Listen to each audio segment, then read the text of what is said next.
There's a difference between good coaching and godly coaching. A good coach can help their clients accomplish something that is important to them, but whether it's biblical or not. Now, a godly coach will help their client accomplish something that is important to them, but also agrees with what the Bible defines as true and important according to God. So in this first lecture, we consider the coaching process from an unapologetically biblical, evangelical Christian worldview. After all, it is the gospel that makes our life coaching Christian. In our focus, we must never leave the gospel, but we must ever go deeper in our understanding of and commitment to the gospel while helping our clients make progress at becoming the person they want to be and the life that they want to live. Our approach to coaching is, and it should be, transformational. It's why we include it as an integral part of clinical pastoral education, which I invite you to check that out too. You'll find it on our website. A good coach helps people improve their lives and achieve success according to their vision for themselves. A gospel-centered life coach, a Christian life coach, helps people experience transformation for living, the kind that guides them toward becoming the person God wants them to be and achieving success in every area of life and living, the kind of success that would put a smile on God's face. Gospel-centered life coaching is a valuable certification, and the primary purpose of our life coaching is to help people answer the most important question that any Christian could ask. If I became the person God created me to be, what would that look like? This becomes the foundational question that forms the basis of life coaching that is, well, biblical. The question should be applied to every area of life. This theology of progressive sanctification expects every Christian to be engaged in the serious effort of ongoing, lifelong, maturing process that will never be completed, at least not on this side of heaven. Our goal is steady progress toward increased holiness and putting changed life on display for all to see. It's a lifelong process. One never truly arrives at the final destination. If they're still breathing, they're not done yet. To receive our certification as a certified Christian life coach of Christian Chaplains and Coaching, you must complete the 4 courses that we offer in order. The journey will take a year to complete, but I promise it will be worth it. Each course will take 3 months, plus a month of practice and self-reflection before continuing to the next course. At the end, depending on the results of your coaching interviews with your instructor, you'll not only become certified by Christian Chaplains and Coaching, but you will have access to all of the valuable resources, including the proprietary assessments that you may use in your own life coaching practice and your discipleship with others. Essentially, a coach helps someone move from where they are to where they want to be. Coaching in general is all about helping someone make progress at accomplishing goals for their life and making improvements at what they do or what they want to do or what they would like to become. Christian coaching brings the gospel to bear on the work we do for our clients. A Christian coach does what every coach does, but with the goal of helping them become all that God wants them to be. So a Christian coach helps people make progress at living out the gospel in everything that they do while achieving their God-given mission and becoming the person God created them to be in the first place. The most important goal of a Christian coach is to facilitate transformation. After all, progressive sanctification is something that never ends. This does not mean that you will only coach fellow Christians, but it will be important that your client, especially non-Christian clients, understand your worldview and how that will impact your coaching. If you take on such a client, a non-Christian, you will help them accomplish what they want, as long as it doesn't lead them away from God. So to make progress, a person must be aware of what needs to change and have the desire to make that change. Therefore, we would propose that self-awareness is a priority for real transformation. A person is not capable of making progress toward godliness unless they see their lack of godliness clearly. The first step in making progress toward anything that is good is to step out of denial and acknowledge what is not good. This produces confession and repentance. And from a Christian perspective and self-awareness, we learn to see ourselves through a biblical lens so that we can identify unhealthy traits, moving away from them, and define healthy character traits, biblical traits, to move toward.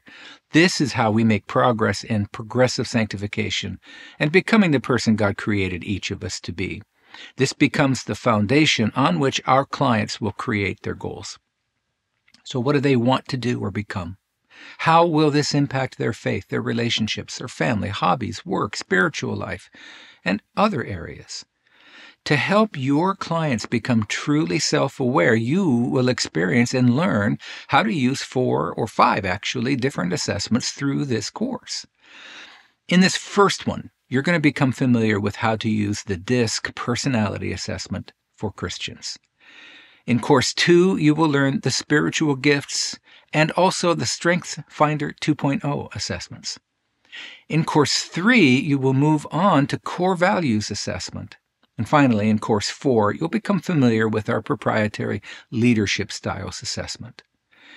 Our DISC personality and temperament assessment, which you'll do in this unit, for Christians, helps people understand why they act the way they do. It will help you and your client chart a course away from unhealthy character traits toward healthy biblical character traits, the kind that fall in line with how the Bible describes that word, healthy. And with help from the assessment, you will coach your client and yourself toward healthy spiritual disciplines that fuel progressive sanctification. It is foundational to the coaching process, in our opinion. The spiritual gifts assessment, which comes next, helps people understand what God is preparing and equipping them to do. This enables them to identify ways in which they may be functioning outside of the Holy Spirit-inspired gifts that God has brought to them. And generally, when we work according to His plan and purpose, functioning in the gifts that He has given us, there's going to be joy in the work. But the opposite is true for those who are working apart from their spiritual gifts and engaged in activities that God has not prepared them to do, which creates imbalance and can even rob them of joy. And sometimes joy is impacted by challenging storms of life that God, in His infinite wisdom, sends to His people for their good. These times can be painful. It may produce grief and lamenting. And during these times, the person may need a counselor rather than a coach. And you might want to hand the relationship off to a counselor so they can get the help they need to solve the problem and then move forward with a coach. In Christian life coaching, we take seriously Romans 8:28 and 29, saying, "All things work for the good of those who love God, to those who are called according to His purpose. For those whom He foreknew, He also predestined to be conformed to the image of His Son, in order that He might be the firstborn among brothers. And those whom He predestined, He also called. And those whom He called, He also justified. And those whom He justified, He also glorified." One of the chief differences between a worldly coach and a Christian life coach is found in our mission to help people identify both their predestined call for life as well as to make progress at becoming the person God created them to be. And also included in Course 2 is the Strengths Finder 2.0 assessment that will help identify these natural strengths that a person is born with. Are they a learner or an achiever, an actuator or a futurist? These 2 assessments now, the Strengths Finder and Spiritual Gifts, will help you and your clients understand what God created you and them for and what He's preparing them to do. The Core Values Assessment, which is found in the 3rd course, will help people understand why they do the things they do. Everyone has core values, passions. Some are biblical and some are not. We've identified core values that help the Christian understand why they do the things that they do as they participate with others in the body of Christ. And in every case, if you can identify your top 5 to 10 core values, they will help you understand how you're wired for work in the body and working with people. It helps you understand yourself and, more importantly, how you fit into a community or a team.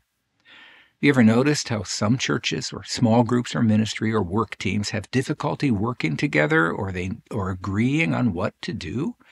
Likely it's because they do not share the same core values, meaning they do not want to do the same things. So this assessment helps in both self-awareness and team building for more effective collaboration with others. Finally, in the last course, the leadership assessment. It will help people understand their most preferred and their least preferred style of leading others. You'll learn a lot about leadership through this. And since leadership can be defined as influence, we can agree that everyone is a leader because everyone exerts influence over somebody. But the people we influence, well, they'll respond in different ways. Some respond well to a democratic or coaching style, while others perform better when they have a commander or a pace setter that can tell them what to do or show them what to do. The purpose of this assessment is to help you understand the 8 primary leadership styles that we've developed through substantial research from such experts as Michael Hyatt, John Maxwell, Daniel Goleman, Ken Blanchard, and others. The point will be to help you learn how to operate in the style best suited to the person you are leading, even if that style makes you uncomfortable. After all, as a biblical leader, we are servants of others. So which style is best for the one you're leading? Sometimes a good leader needs to function outside of our comfort zone in order to serve them well. By focusing on the needs of the person you influence, you can choose from among 8 possible styles that are best for them. So would this person need, or your team need a commander or a pace setter? Visionary or coach? Democratic or distributive? Or collaborative or a laissez-faire style of leader? No matter which is your preference, the needs of your people come first. In each of these 4 required courses for certification, you will learn to use one of these assessments. And taken together, these 5 assessments will aid you in your self-awareness while also learning how to use them as effective tools in your own Christian life coaching practice. The entire program is divided into these 4 courses. In addition to the assessments I described, you'll also learn key scriptures that highlight your duty as a coach. Key terms will be provided so that we are all on the same page of understanding what gospel-centered life coaching is and what it does. Throughout these 4 courses, you are going to learn foundations for Christian coaching, the skills that are required, assessments to use, vision and mission planning, creating a strategy and an action plan, identifying and solving problems or obstacles to success, creating a 10-year letter to describe the future you, and many other things. One final thing. This certification course has been approved and accepted by the International Christian Coaching Institute. In a wonderful collaboration that we have with this wonderful organization, our graduates can qualify for their certified Christian coach or certified professional Christian coach or even their certified master Christian life coach designation. Our chaplains and coaches enjoy discounted membership with them and lots of continuing education opportunities and options along with additional certifications that can add to your coaching credential, starting with the one you receive from us. We're excited about this program, and I'm confident you will be blessed by participating in this certification program. I pray it will help you coach others and yourself in a way that brings them closer to the person God created them to be, while experiencing both success and joy in the journey. And always remember, this is their life. It is not your life. Christian coaching is never about getting them to do what you think they should do. It is always about helping them make progress at doing what they want, accomplishing what they desire, and becoming the person that they want to be. But in all of this, it is guided by biblical truth as applied to our lives as believers. And since discipleship is the mission given to all believers by Jesus himself, then we must therefore marry our life coaching to his mission. You can do this and do it well. Welcome to the Certified Christian Life Coach program of Christian Chaplains and Coaching.